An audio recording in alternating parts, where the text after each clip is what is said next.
সওয়ারের পিঠে সওয়ার হয়ে আছেন, দুই হাতে দুটো তরবারি নিয়েছেন। আমি হামজা পারো আছি, দু হাতে দুটো তরবারি।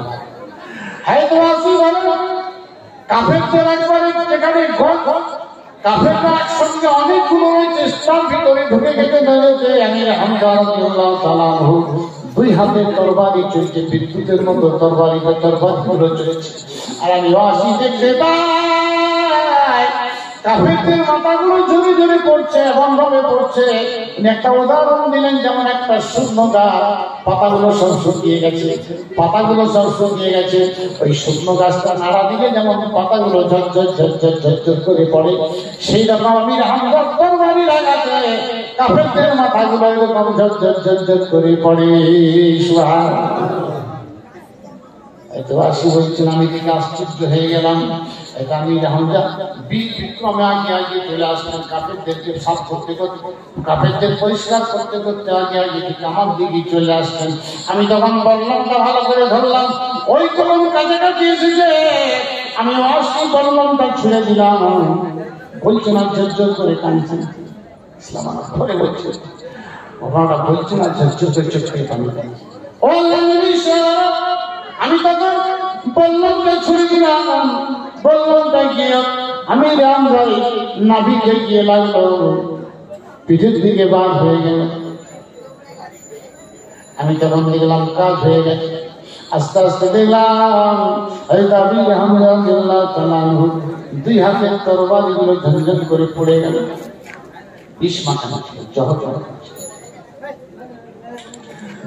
তরবারি পড়ে গেল।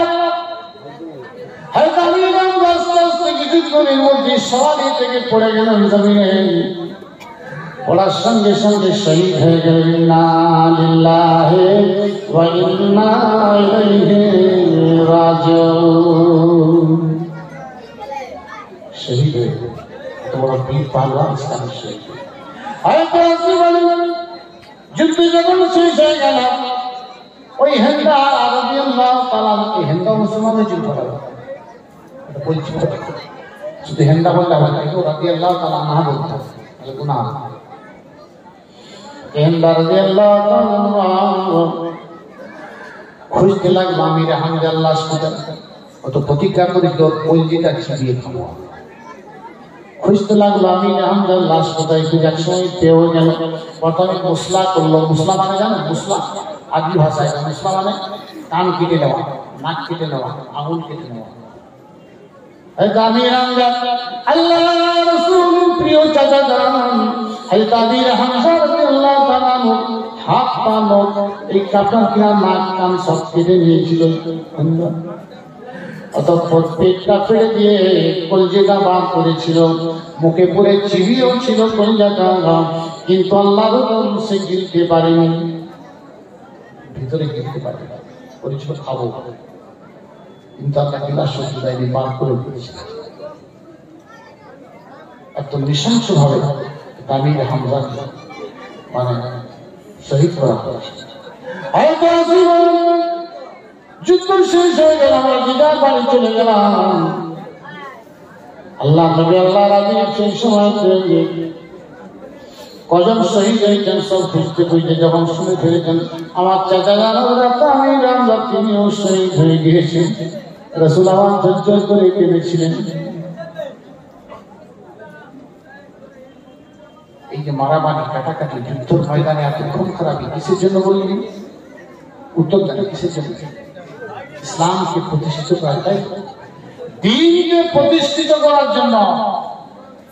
ইসলামকে তাম পৃথিবীময় জুড়ে প্রতিষ্ঠিত করার জন্য ওরা চেয়েছিল ইসলামের নাম গন্ধ মুছে দিল। ওরা চেয়েছিল, আবু জেহেল তো বলেছিল এই বদরের যুদ্ধে ইসলামের নাম মিটিয়ে দেব। আল্লাহ পাক চাকা ঘুরিয়ে দিলেন, বদরে মুসলমানদের জয়। এত খুন খারাপি, এত মারামারি কাটাকাটি কেন? সাহাবায়ে কেরামেরা হাজার হাজার সাহাবায়ে কেরাম নিজেদের গর্দানকে কুরবানি করে দিয়েছেন। কেন? কিসের জন্য? এই নামাজকে প্রতিষ্ঠিত করার জন্য। যে নামাজ আজকে আমি আপনি তুচ্ছ তাচ্ছিল্য ভরে মানে ওটা কিছুই নয় এরকম ভাব করেছি যে নামাজটাকে আদা করছি না। এই নামাজকে প্রতিষ্ঠিত করার জন্য, এই রোজাকে প্রতিষ্ঠিত করার জন্য, এই মানে শরীয়তকে প্রতিষ্ঠিত করার জন্য এত মারামারি খুন খারাপি কাটাকাটি। তাছাড়া কিসের জন্য? আল্লাহ নবী কি বলে রাজ্য লাভ করতে গিয়েছিলেন যে রাজ্যগুলো আমার ভরসা, আমি রাজত্ব করবো, এই জন্য কি না, বরং যত হয়েছে সব ইসলাম প্রতিষ্ঠিত করার জন্য, ইসলামকে প্রতিষ্ঠিত করার জন্য, দ্বীনকে প্রতিষ্ঠিত করার জন্য এত খুন খারাপি, এত যুদ্ধ, এত যে কথা বলছিলাম। আল্লাহ নবী আল্লাহ হাবিব আমার আপনার তার চাচা যান প্রিয় চলে জানেন না, সুমার দেখার পরে তিনি আর চোখের পানি রাখতে পারলেন না, জোর করে কেড়েছিলেন। আমার চাচা যান দিনের জন্য আপনারা শহীদ হয়ে গিয়েছে। আল্লাহ আমার চাচা যান জান্নাতের সব থেকে উচ্চ মাকামটা আপনি দান করবেন। সুবহানাল্লাহ। রাসূল দোয়া করতে চাচা সকলেই শহীদানদের জানাজা হবে, শহীদানদের গোসলও নাই, কাফনও নাই, জানেন? এবার আমি আপনি মারা গেলে কি হবে? গোসল দেবেন, নতুন কাফন দেবেন।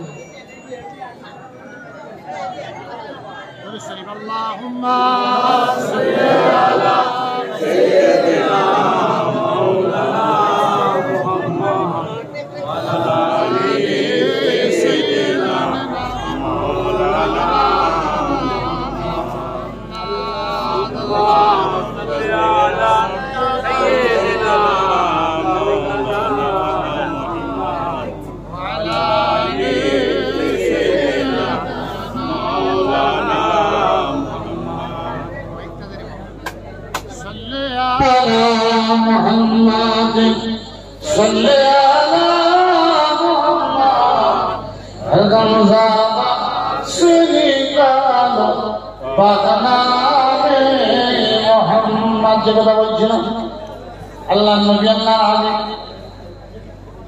জানাজার পরে শহীদদের গোসল নাই, কাফন নাই। যে কাপড়টা পরে যুদ্ধ করেছে, যে কাপড়টা পরে শহীদ রক্ত খুন লেগে আছে, ওই কাপড়টাই কাফন। আর ওদের গোসলও নাই। কেন গোসল নাই বলুন? মুদ্দাদের গোসল দেওয়া আছে, গোসল দিতে হবে, কিন্তু শহীদদের গোসল নাই কেন? এই জন্য নাই। আল্লাহ পাক যেদিন কিয়ামতে শহীদদেরকে তুলবেন, तमाम পৃথিবীর মাখলুকাতকে আল্লাহ দেখাবেন, দেখো দেখো ওই যে ওরা আসছে, ওদের শরীর রক্ত মাখা, ওদের কাপড়ে রক্ত লেগে রয়েছে, কারো মাথা থেকে ঝরঝর করে রক্ত পড়ছে, খুন পড়ছে। ওদিকে দেখো আমার দ্বীনকে প্রতিষ্ঠিত করার জন্য, আমার শরীয়তকে প্রতিষ্ঠিত করার জন্য পৃথিবীর জমিনে নিজেদের গর্দনগুলো কাটিয়ে দিয়েছে।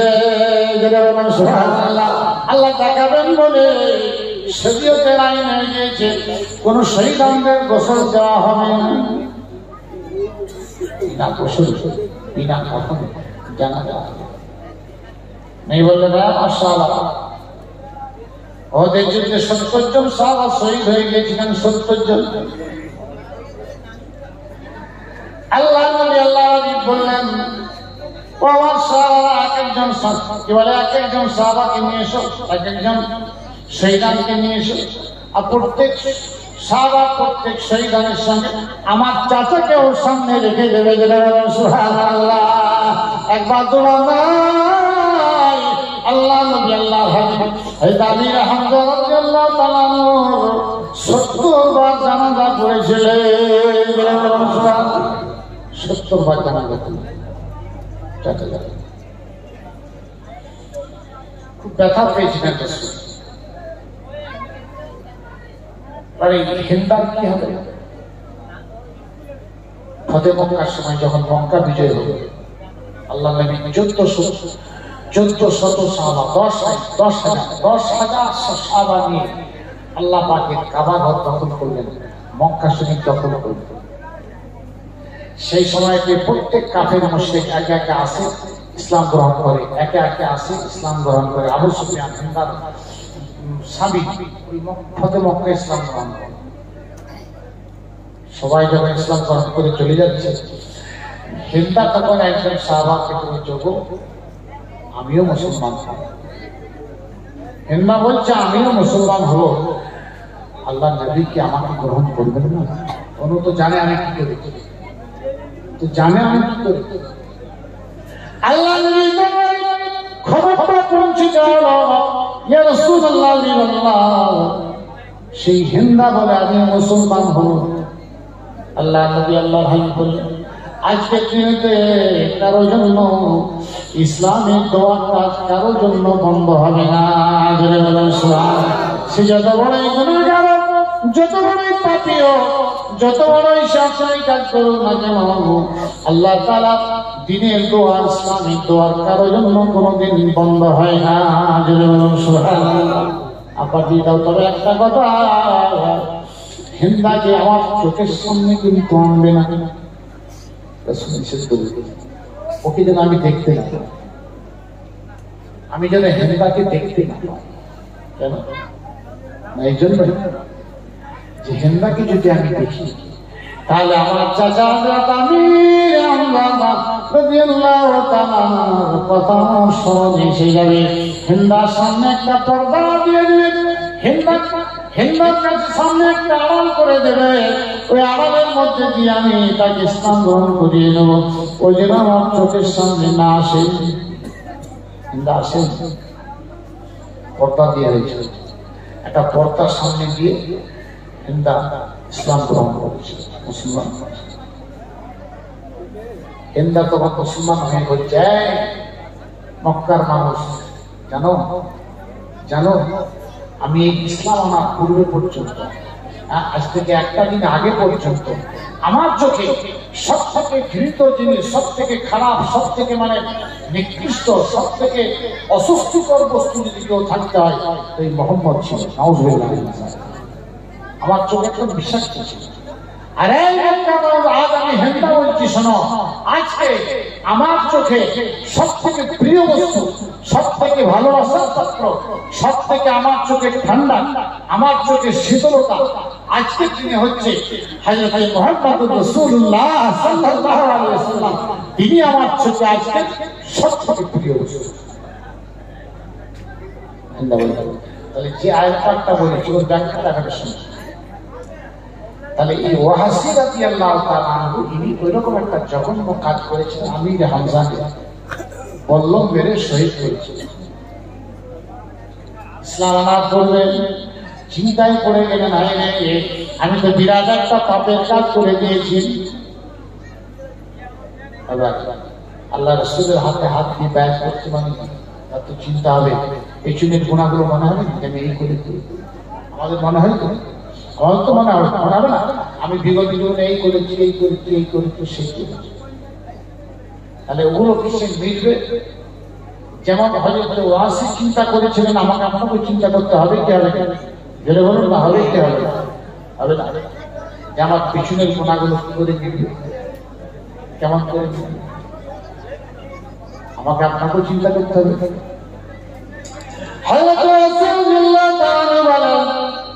আমি এরকম চিন্তাই করতে লাগলাম, কেমন করে ওই জঘন্যময় হযরত আমির হামজা সাহাবা মানুষ শহীদ করেছি, ওই গুনাহ কাজটা আমি কেমন করে নেকির দ্বারাই বললাম।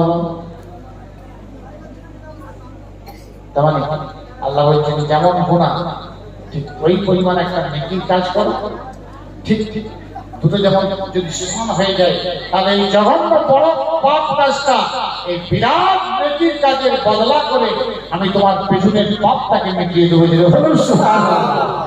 ইবাদুল্লাহ সাইয়্যাতিহিম হাসানাত। আল্লাহ কোরআনে বলেছে, যে আয়াতটা পড়েছে, আল্লাহ তোমাদের নেকির দ্বারা পেছনের সমস্ত গুনাহগুলো আমি আল্লাহ তাআলা মাফ করে দেব। হয়তো আসলে আমি বুঝতে বুঝতে আসলে মৌকাটা আমি পেয়ে গেলাম। কি মৌকা পেলেন? হয়তো আসলে কি পেয়েছিলেন? সেই সময় ঠিক মুসাইলামা কাজ্জাব বলে একজন লোক মক্কা শরীফের জমিনে নবী বলে দাবি করেছিল। মুসাইলামা কাজ্জাব, মুসাইলামা মিথ্যাবাদী, সে বলেছিল আমিও নবী। আল্লাহ নবী হায়াতে আছেন তো, সে বলল আমিও নবী, আল্লাহ আমাকেও নবী করে পাঠিয়েছে। কিন্তু আল্লাহ রাসূল শেষ নবী আসার পরে পরিষ্কার ঘোষণা করে দিয়েছেন, ভাষাতে পরিষ্কার সুন্দর ভাষাতে ঘোষণা করে দিয়েছেন কি, আনা খাতিমুন নবিয়্যিন, আমি হচ্ছি শেষ নবী, লা নবিয়্যা বাদি, আমার পরে আর কোন নবী আসবে না। আমি হচ্ছি পৃথিবীর জমিনের শেষ নবী করে আল্লাহ পাঠিয়েছেন, আমার পরে আর কোন নবী আসবে না।